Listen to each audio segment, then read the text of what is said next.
Hello everyone, it's me again, Kiana, and welcome back to my channel. Today we are going to be doing, like everyone else in the booktube community, we're going to be doing the mid-year check-in book tag. It's about a 10-question tag, and it's just to see, as it is June, the middle of the year, how far along you are going with your goals. So the first question is, how many books have you read so far this year? So far I have read 36 books. My goal this year is to read 80, so I have about 4 more books as of when I record this on June 16th to be technically halfway through my reading goal. Question number 2 is, what's your favorite book or books so far this year?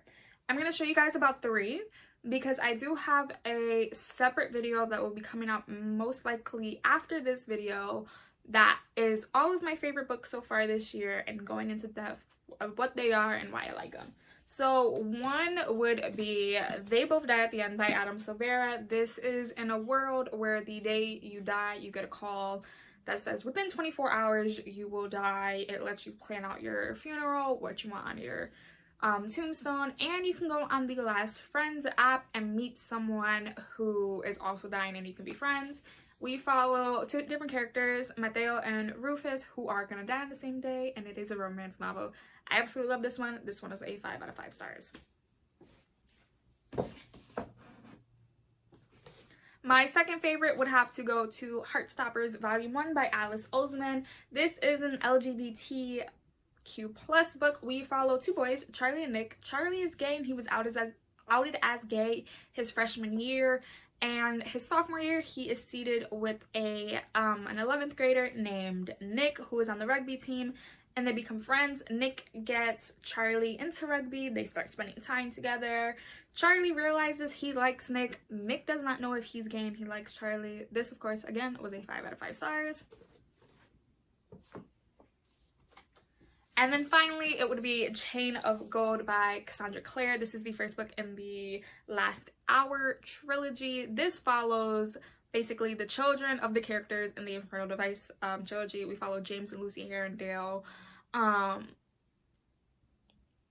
Gabriel's kids. We follow Matthew and Charles Fairchild. We follow a lot of people. And in this book, they are now dealing with the fact that demons are attacking during daylight, which is something they have never done before. London is now being under quarantine because they're going after the children. They're not going after the adults. It was very, very interesting. I freaking love this. I have a review for this that I'll leave somewhere on the eye. But I absolutely enjoyed this a lot. Again, 5 out of 5 stars. The third question is, what are some of the most disappointing books you have read this year? One would go to Yes, No, Maybe So by Becky Albertalli and Aisha Saeed. I also have a review on this. I will link somewhere on the eye. I did not enjoy this. I gave it a 3 out of 5 stars. It was a political book, which caught my attention. It was a diverse read, which also caught my attention. I did enjoy how diverse it was. It follows a Jewish boy and a Muslim Pakistan girl. What I didn't enjoy was when it came to the political side, how repetitive everything was. I love that it explored racism and everything. That part I really, really did enjoy. I wish it would have been solely just on diversity and racism and that love story, and not on the campaign, because it made me hate the book because of the campaign. The next would be The Bookish Life of Nina Hill by, I want to say, Abby Waxman. This follows a 29-year-old girl named Nina Hill, who her entire life she never knew who her father was. She was raised by her mother, she was raised by her nanny, as her mother was a famous photographer.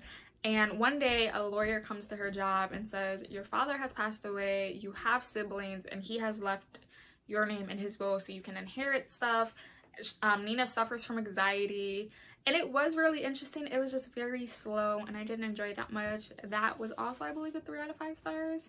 And then the next would be Rat Queens Volume 7, which really shocked me because I absolutely enjoyed it and I ended up DNFing it, and it was just, I didn't get into it, and it was disappointing that I didn't get into.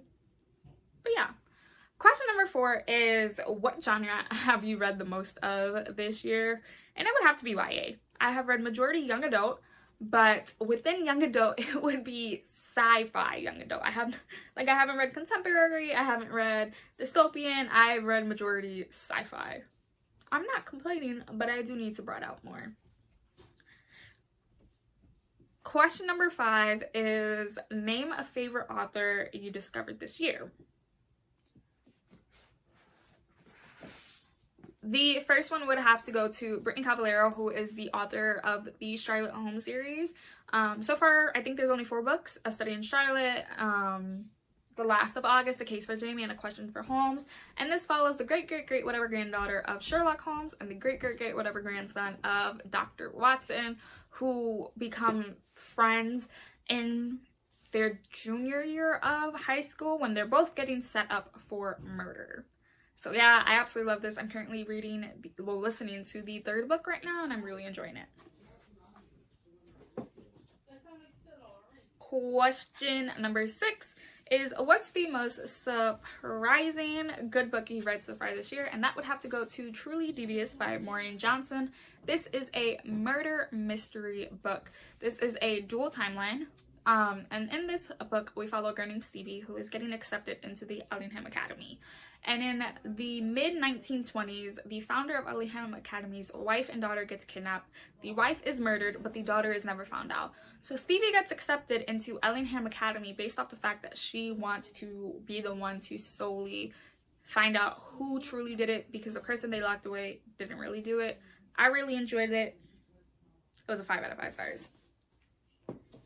Question number 7 is, what's your favorite 2020 release and what's your most anticipated 2020 release? My favorite 2020 release would have to go to Chain of Gold by Cassandra Clare. I absolutely enjoyed that, and my most anticipated one would have to go to multiples. First would be The Lost Book of White by Cassandra Clare. This is the 2nd book in the Scrolls of Magic. I feel like it's a trilogy with Wesley Shue. Absolutely looking forward to that. Another would have to be The Tower of Nero by Rick Riordan. That is the 5th and final book in the Trials of Apollo series, which I don't want to say goodbye to because I absolutely enjoyed it. And then finally, the 3rd one would have to go A Sky Beyond the Storm by Sabaa Tahir. That is the 4th and final book in the Ember and the Ashes quartet, and we finally get to see how that wraps up. And those are my 3 most anticipated ones that come out later. 2 come out in September, 1 comes out in December. The 8th question is, what's your next big priority for your reading? And it's literally to just catch up on all my 2020 releases. I have a lot. I want to read all of them. That's it. And then question number 9 is, what's been your bookish highlight of the year so far? And I would just have to say it's finding new favorite reads, like books I normally would never personally read, but I'm branching out and I'm reading them based off recommendations from other people, and I'm absolutely freaking enjoying them. And then question number 10 is, who do you tag? I tag anyone who wants to do it. In all honesty, you want to do it? Go right ahead. But that has been the mid-year check-in. I feel like I'm doing better this year than I was last year when I was doing my mid-year check-in, but that's just my opinion. I'll be leaving here on the side. I made 2 videos I honestly feel you guys should go check out. I try my hardest to post 3 times a week, and I'll see you guys very soon with another video. Bye guys.